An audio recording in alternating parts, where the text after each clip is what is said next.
Jorhat B division cricket league Aryan club চূড়ান্ত বিজয়ী Deep Sharma man of the match.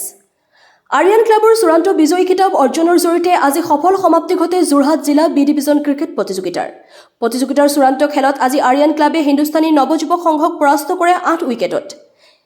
খেলখনত আৰিয়ান ক্লাবে টছত জিকি প্ৰথম ফিল্ডিং কৰাৰ সিদ্ধান্ত গ্ৰহণ কৰে।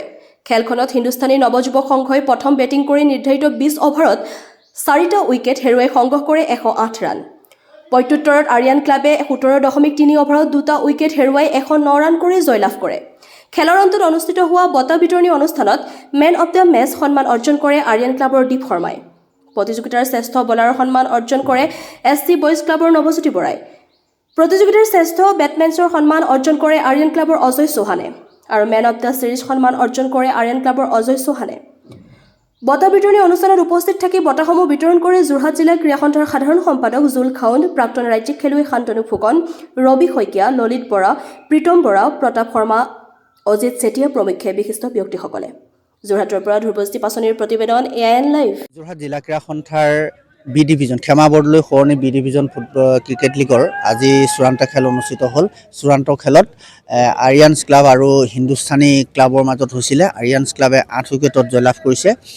ক্ষমা বৰদলৈ সৰণি এই বি ডিভিজন ক্ৰিকেট লীগৰ এতিয়া বঁটা বিতৰণী সভা অনুষ্ঠিত হ'ব।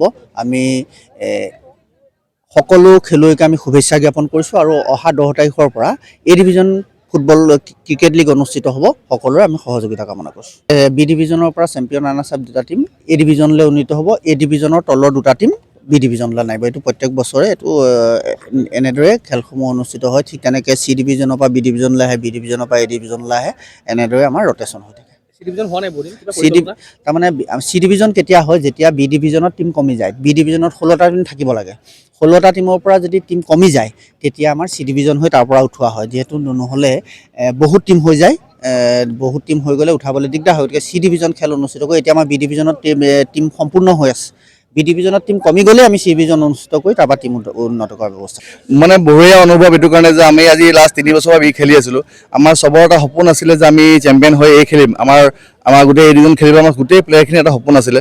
যোৱাবাৰ বিশেষকৈ আমি 3-0 হাৰি গৈছিলোঁ। 3খন খেলিছিলোঁ, 3খনে আমি ভাল পাৰফৰ্মেঞ্চ কৰিছিলোঁ, কিন্তু বেট লাগত আমি 3খনে হাৰি গৈছিলোঁ। তেতিয়া আমি ভাবিলোঁ যে নাই এইবাৰ কিবা এটা কৰিম। আমি যিকেইটা যোৱাবাৰ ফল্ট আছিলে ফল্টখিনি ঠিক কৰিলোঁ, বেটিং অৰ্ডাৰ ঠিক কৰিলোঁ, বলিং বহুত ভাল হ'ল। এইবাৰ আমি 6খনে জিকি 9 লছ হৈ আমি চেম্পিয়ন হৈছোঁ। সেইকাৰণে বিৰাটে একদম মানে ওপৰৱালা চুক্ৰিয়া যে আমাক ফাইনেলো জিকালে আৰু আমি এই ডিভিজনো কোৱালিফাই কৰিলোঁ। অহা বছৰ আমি এই ডিভিজন APCC খেলিব পাৰিম। সেইকাৰণে আমাৰ বিৰাট আমি মনটো হেপ্পী আৰু পৰিকল্পনা ভালেই হ'ব লাগিব আৰু আমি খুব প্ৰেক্টিচ কৰিব লাগিব। কাৰণ এই ডিভিজনৰ যিকেইটা টীম আছে বহুত ওপৰ লেভেলৰ, যোৰহাটৰ বেষ্ট টীমখিনি আছে।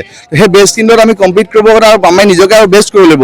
যিখিনি আমাৰ ইয়াত নেগেটিভ পইণ্টছ হৈছে, যেনে অলপ ফিল্ডিং বেয়া হৈছে বা অলপ বলিং বেয়া হৈছে, যিখিনি বেয়া হৈছে আমি আৰু ভালকৈ প্ৰেক্টিচ কৰি আমি আগলৈ এইটো ভাল খেলিব পাৰোঁ, এইটো জিকিব পাৰোঁ, APCCটো আমি ভাল পাৰফৰ্ম কৰিব পাৰোঁ। কাৰণ সেইবিলাক ভাল প্লেয়াৰ, চব ভাল ক্লাবৰ ভাল প্লেয়াৰ্ছ আছে, সেইটো আমি জিকিব পাৰোঁ যাতে, সেইটো আমি আশা কৰিলোঁ।